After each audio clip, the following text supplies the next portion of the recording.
नमस्कार, मैं हूं आपके साथ Himani Naithani. Republic media network और उत्तर प्रदेश सरकार के संयुक्त आयोजन से हो रहे उभरता उत्तर प्रदेश शिखर सम्मेलन में आप सभी का स्वागत है। उभरता उत्तर प्रदेश के इस मंच से आज हम उत्तर प्रदेश के जो पिछले 5 वर्ष है उसमें सरकार की क्या उपलब्धियां रही, इस पर गहन चर्चा और मंथन करेंगे। योगी सरकार ने दूरदर्शी योजनाएं तैयार कर उन्हें धरातल पर उतारा। इससे उत्तर प्रदेश कुचक्रों के जाल से उबरकर विकास की ओर अग्रसर हो गया। राज्य के माथे से बीमारों का धब्बा हट गया और खेती किसानी, बिजली, स्वास्थ्य, शिक्षा, आवास, इंफ्रास्ट्रक्चर हर क्षेत्र में कीर्तिमान स्थापित हुआ। सरकार के अविरत प्रयासों से प्रदेश की सूरत बदलने के साथ ही राज्य को चहुमुखी विकास की तेज रफ्तार मिली। इस बारे में अपनी बात रखने के लिए रिपब्लिक मीडिया नेटवर्क और उत्तर प्रदेश सरकार के संयुक्त आयोजन से हो रहे उभरता उत्तर प्रदेश शिखर सम्मेलन में हमसे जुड़ रहे हैं प्रदेश के additional chief secretary Shri Navneet Sehgal जी।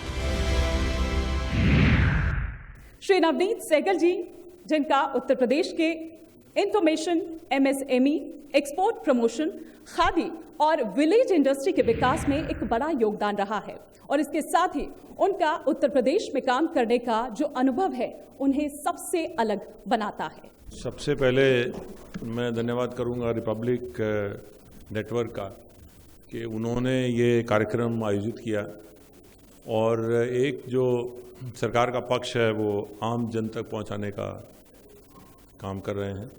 बहुत अच्छा प्रयास है, इसके लिए बहुत बहुत धन्यवाद। और दूसरा इसके लिए कि मुझे आपने आज यहाँ पर बोलने का अवसर दिया। देखिए, आप अगर देखें तो पिछले 5 साल में उत्तर प्रदेश कई मायनों में बहुत आगे बढ़ा है और मैं ये बताना चाहूँगा कि किसी भी जिला, प्रदेश, देश की इकोनॉमी, ओवरऑल इन्वायरमेंट, ये सब देखने के लिए जो एक नेशनल लेवल के डाटा होते हैं, स्टैटिस्टिक्स बहुत ज़रूरी होता है। और अगर हम एक स्टैटिस्टिक्स पे नज़र मारें, मैं थोड़े से स्टैटिस्टिक्स आपके सामने रखूँगा। तो स्टैटिस्टिक्स क्या दिखाते हैं? स्टैटिस्टिक्स ये दिखाते हैं कि जो एक अर्थव्यवस्था की प्रगति की फिगर होती है वो है जीएसडीपी पे। जो ग्रॉस स्टेट डोमेस्टिक प्रोडक्ट होता है, जो जीएसडीपी की फिगर है, वो अगर आप देखें तो ये 14 लाख करोड़ के आसपास थी 2015-16 में, जो अब लगभग 20 लाख करोड़ तक पहुंच रही है। पिछले 5 सालों में लगभग 4.5 से 5 लाख करोड़ की जो तरक्की, जो इम्प्रूवमेंट, जो एडिशन हुआ है जीएसडीपी में, वो उत्तर प्रदेश को देश की दूसरी बड़ी अर्थव्यवस्था बनाता है। सही कहा किसी ने कि कभी ये बीमारू स्टेट था, बीमारू प्रदेश के बारे में जाना जाता था। पूरे देश में जब तरक्की के बारे में बात होती थी तो उत्तर प्रदेश, बिहार, कुछ ऐसे प्रदेश हैं जिनके बारे में कहा जाता था कि वो पूरे देश की प्रगति को नीचे ले जाते हैं, एक एवरेज खराब कर देते हैं। लेकिन ये एक आंकड़ा आपके सामने मैं रख रहा हूँ कि अब ये 2022 मार्च की जो फिगर्स आ रही हैं उसके हिसाब से, जो एस्टिमेटेड फिगर्स के हिसाब से, उत्तर प्रदेश देश की सबसे दूसरी बड़ी अर्थव्यवस्था बनने जा रहा है। दूसरा आंकड़ा जो मैं बताना चाहूँगा आप सबको वो ये कि कैसे जाना जाता है प्रति व्यक्ति आय से। प्रति व्यक्ति आय वो जो लगभग 50,000 रुपये प्रति व्यक्ति आय थी, वो 2022 मार्च की जो फिगर्स हमारी आ रही हैं वो लगभग 94,000 करोड़ होती जा रही है। लगभग दुगनी 5 साल में प्रति व्यक्ति आय हुई है। ये दर्शा रहा है कि व्यक्तियों की, परिवारों की आमदनियां बढ़ रही हैं। आमदनियां बढ़ रही हैं तो इकोनॉमी बेहतर हो रही है। एक और आंकड़ा जो कि बहुत ही इंटरेस्टिंग आंकड़ा है, शेयर मार्केट में आप इन्वेस्ट करते हैं तो डीमैट अकाउंट खोलना होता है, ये अभी कंपलसरी है।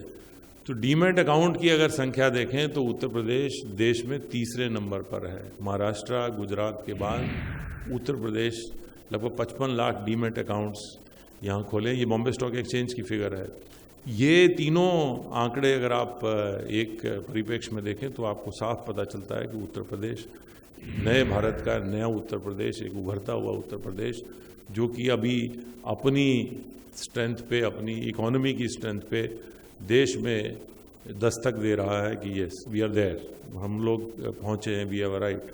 तो मैं इसी के बारे में 2-3 चीज़ें के बारे में बताऊंगा कि पिछले, आपने देखा होगा पिछले 5 साल में लगभग 1.5 साल तो कोरोना बीमारी से, महामारी से लड़ते हुए बीत गया। मैं उसके बारे में बताऊंगा। अभी IIT कानपुर के एक अध्ययन में ये पाया गया है कि उत्तर प्रदेश सरकार द्वारा जो कोरोना प्रबंधन किया गया था वो देश में सर्वश्रेष्ठ था।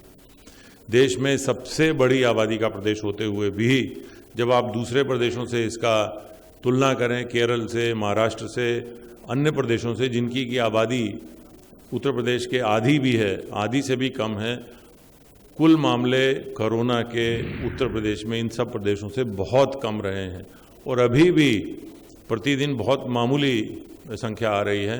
ये पूरा एक जो प्रबंधन का एक मॉडल है उत्तर प्रदेश में कोरोना का, वो माननीय मुख्यमंत्री जी के निर्देशन में और प्रतिदिन उनके द्वारा समीक्षा जो की जाती है उसमें उन्होंने एक टीम 9 बनाई, क्योंकि ये इतना बड़ा एक जो महामारी का इतना बड़ा प्रबंधन था जिसमें कि अंतर विभागीय समन्वय की बहुत आवश्यकता थी। तो अंतर विभागीय समन्वय उन्होंने टीम 9 एक गठित की, पहले टीम 11 गठित की, फिर टीम 9 गठित की। उसके माध्यम से सभी विभागों के अधिकारियों के माध्यम से एक टीम की तरह एकजुटता के साथ ये कोरोना प्रबंधन का काम किया गया। और मैं एक थोड़े से आंकड़े आपके सामने रखना चाहता हूँ। जब कोरोना का पहला मामला आया था 2020 में, तो तब हमारे पास एक भी जो है वो लैब नहीं थी। मुझे याद है टेस्टिंग के लिए सैंपल जो है वो दिल्ली सफदरजंग भेजे गए थे और मरीज को भी कैसे इलाज करना है उसका भी कोई बहुत आइडिया नहीं था। लेकिन धीरे धीरे अब प्रदेश में प्रतिदिन हम लोगों के पास एक टेस्ट की बहुत बड़ी कैपेसिटी हो गई है। लगभग 4 लाख टेस्ट प्रतिदिन उत्तर प्रदेश कर सकता है। और ये सभी अब चूँकि वो जो लैब्स हैं अब हर ज़िले तक में लैब्स पहुंचा दी गई हैं, तो ये स्ट्रैटेजी बहुत फ्रूटफुल रही है। इसके साथ साथ जैसे मैं बताऊंगा इलाज में भी शुरू में इतनी कठिनाइयां आई। PPE किट्स नहीं थे सफिशेंट, हमारे यहाँ बनाता ही नहीं था कोई PPE किट, कहीं वहाँ साउथ से मंगाए गए। इनफैक्ट बहुत ही कई बार दिक्कतें भी हुई, लेकिन हमारा जो MSME सेक्टर है उत्तर प्रदेश का वो आगे आया। जो टेक्सटाइल की यूनिट्स थे उन्होंने PPE किट बनाने शुरू किए। आज हम 75,000 PPE किट प्रतिदिन हमारे पास अपनी कैपेसिटी है उत्तर प्रदेश में, जो कि हम PPE किट बना रहे हैं और कोई इस समय हमारे डॉक्टर्स को किसी प्रकार की कमी नहीं आई। बीच में ये आया तीसरी लहर बच्चों को इफेक्ट करेगी, तो जो नियोनेटल ICU हैं, पेडियाट्रिशियन ICU हैं, ये सब पीकू नीकू ये सब हर ज़िले में क्रिएट किए गए ताकि हम तीसरी लहर के लिए भी तैयार रहें। तो पूरी व्यवस्था कोरोना की गई। ये सब व्यवस्थाओं में समय लगते लगते इकोनॉमी को नहीं भूला गया। जो औद्योगिक विकास है प्रदेश का, जो अर्थव्यवस्था का विकास है, उस पर तेज़ी से काम साथ साथ होता रहा। मैं बताऊंगा कि पहले कोरोना की लहर में हमें कुछ औद्योगिक इकाइयाँ बंद करनी पड़ी थी सरकार को, लेकिन उसमें भी हम निर्यात इकाइयों को हमने चालू रखा। और दूसरी लहर में जब आए तो कोई उद्योग बंद नहीं किया गया, औद्योगिक गतिविधियाँ शुरू रहीं। एक जो और एक अभिनव प्रयोग किया गया वो आप सब लोगों ने देखा होगा, बहुत सारे हमारे माइग्रेंट लेबर जो हैं दूसरे प्रदेशों से आए। एक अभिनव प्रयोग उत्तर प्रदेश सरकार ने किया कि उन सब की स्किल मैपिंग कराई। देखिए बहुत सारे ये कहा जाता था कि यहाँ से हम माइग्रेशन करके लोग दूसरे प्रदेशों में जाते हैं नौकरी करने के लिए, वो स्किल मैपिंग कराई गई। स्किल मैपिंग करने वाला उत्तर प्रदेश पहला जिला था। उस स्किल मैपिंग, उनकी स्किल को जब देखा गया तो उस स्किल को फिर उद्योग से जोड़ा गया। लगभग 46 लाख लोग वापस आए थे, उनको उद्योगों से जोड़ा गया। जहाँ जहाँ जिस उद्योग में उनको समायोजित किया जा सकता था उनको सेल्फ एम्प्लॉयमेंट स्कीम्स के साथ जोड़ा, उनको यहीं पर ही प्रयास किया गया रोज़गार उपलब्ध कराया जाए। औद्योगिक इकाइयों ने अपने यहाँ उनको नौकरियाँ दी। नतीजा जब दूसरी लहर आई जहाँ बाकी प्रदेशों में उद्योग फिर बंद हुए तो केवल 4 लाख लोग लौट के वापस आए। इसका मतलब बहुत सारे लोग यहीं समायोजित हो गए थे। और उसका मैं आपको बिल्कुल फैक्ट्स और फिगर्स के साथ सिद्ध कर सकता हूँ कि वो लोग कहाँ एडजस्ट हुए हमारे उद्योगों में। मैं एक फिगर आपके सामने रखना चाहूँगा। ये उस स्किल मैपिंग से उस रोज़गार को भी जोड़ने का एक स्टैटिस्टिक है और एक उसका आधार है। प्रदेश में पिछले 5 साल में 2,30,000 करोड़ के ऋण MSME में बैंकों द्वारा वितरण किए गए। बैंक्स की फिगर है, किसी और की नहीं, बैंक की सर्टिफाइड फिगर्स हैं। लगभग 80 लाख नई MSME इकाइयाँ प्रदेश में स्थापित हुई। इसके साथ साथ लगभग 4.5 लाख जो सरकारी नौकरियों में कई बरसों से पद नहीं भरे गए थे, एक अभियान चलाकर पारदर्शी तरीके से उनमें नौकरियां दी गई। संविदा में भी लगभग 3 लाख से अधिक रोज़गार संविदा में दिए गए। तो एक बहुत बड़ा एक प्रयास हुआ है लोगों को रोज़गार देने का। और मैं बता रहा हूँ कि ये सारी चीज़ें जब हम इकट्ठी करें, और ये एक सिद्ध होता है इससे भी कि जो एक central for monitoring of Indian economics है, CMI, वो हर क्वार्टर में आंकड़े जारी करता है इकोनॉमी के बारे में। तो उनके आंकड़ों के हिसाब से जो बेरोज़गारी की दर 2017 में 2016-17 में जो लगभग 14% से ज़्यादा थी, वो अब घट के 4.8% रह गई। गवर्नेंस में टेक्नोलॉजी का बहुत अच्छा इस्तेमाल किया गया है। देखिए, इतना बड़ा प्रदेश है, इतने बड़े प्रदेश को मैनेज करने के लिए सिटीजन गवर्नमेंट जो इंटरेक्शन है, जो इंटरफेस है, उसको और बेहतर करने के लिए टेक्नोलॉजी से बेहतर और कोई रास्ता नहीं है। तो पहली बार इतने मैसिव लेवल पे टेक्नोलॉजी यूज़ हुई। वो टेक्नोलॉजी यूज़ कैसे हुई? पहला, जितनी योजनाओं में लाभार्थी को पैसा जाता है वो सब DBT के माध्यम से अब किया जा रहा है। डायरेक्ट बेनिफिट ट्रांसफ़र मीन्स यहाँ से सीधे लाभार्थी के अकाउंट में पैसा जाता है, अनटच्ड बाय एनीबडी। और उसकी सूचना जैसे ही पैसा ट्रांसफ़र होता है उसको SMS के माध्यम से लाभार्थी को, बेनिफिशियरी को वो सूचना दी जाती है कि आपके अकाउंट में ये धनराशि जमा हो गई है। इसके साथ साथ गाँव में सब सरकारी कागज़ आपको उपलब्ध हों, उसके लिए टेक्नोलॉजी का यूज़ कैसे किया गया है। कॉमन सर्विस सेंटर स्थापित थे, पहले लगभग 30,000 थे, उनकी संख्या बढ़ाकर अब 1,30,000 कर दी गई है। लगभग एक गांव में हमारे यहाँ अगर आप देखें तो हमारे यहाँ लगभग 59,000 ग्राम पंचायतें हैं। तो एक ग्राम पंचायत में 2-2 कॉमन सर्विस सेंटर हो गए। दैट मीन्स वो कॉमन सर्विस सेंटर जो हैं सेल्फ सस्टेनिंग मॉडल हैं, जहाँ पर कि आपको आय प्रमाण पत्र, जन्म प्रमाण पत्र, मृत्यु प्रमाण पत्र, आपको आपके खेत की खतौनी की कॉपी, जो रेवेन्यू रिकॉर्ड्स की कॉपी, ये सारे चीज़ें वहीं उपलब्ध होती हैं उसी कॉमन सर्विस सेंटर पे। सिटीज़न को बाहर नहीं आना पड़ता है, उसको मुख्यालय डिस्ट्रिक्ट हेडक्वार्टर नहीं आना पड़ता, उसको तहसील नहीं जाना पड़ता। ये माना है कि यदि वो अपना किसी तहसील में अगर जिला मुख्यालय आना पड़ता है तो एक दिन का रोज़गार उसका जाता है, तो और उसको सुविधा के लिए भी भागना पड़ता है। तो उसके लिए ये जो सिटीज़न गवर्नमेंट इंटरफेस है वो डिजिटल सिस्टम से कर देने से उसको बहुत सुविधा हो रही है। अब तो एक वो है घरौनी, ये एक बहुत सालों से प्रदेश में जो है ये समस्याएं चल रही थी कि गाँवों में झगड़े जो हैं आबादी की ज़मीन की वजह से होते हैं, क्योंकि आबादी की ज़मीन पे किसी का नाम नहीं लिखा होता है, सिर्फ आबादी दर्ज होती थी। तो जो जहाँ कब्जा कर लेता था वहीं पर ही उसकी मालकियत हो जाती थी, तो इसी पे बहुत विवाद होते थे। तो अभी भारत सरकार की स्कीम है, लेकिन प्रदेश सरकार उसको बहुत तेज़ी से लागू कर रही है कि ड्रोन के माध्यम से जो जिसका फिजिकल पोजेशन जहाँ जहाँ है उसको मार्क करके, उसका नक्शा बना के, उसको पेपर, उसका कागज़ बना के, और वो बाकायदा रिटर्न में उसको डॉक्यूमेंट दिया जा रहा है कि ये तुम इस ज़मीन के मालिक हो।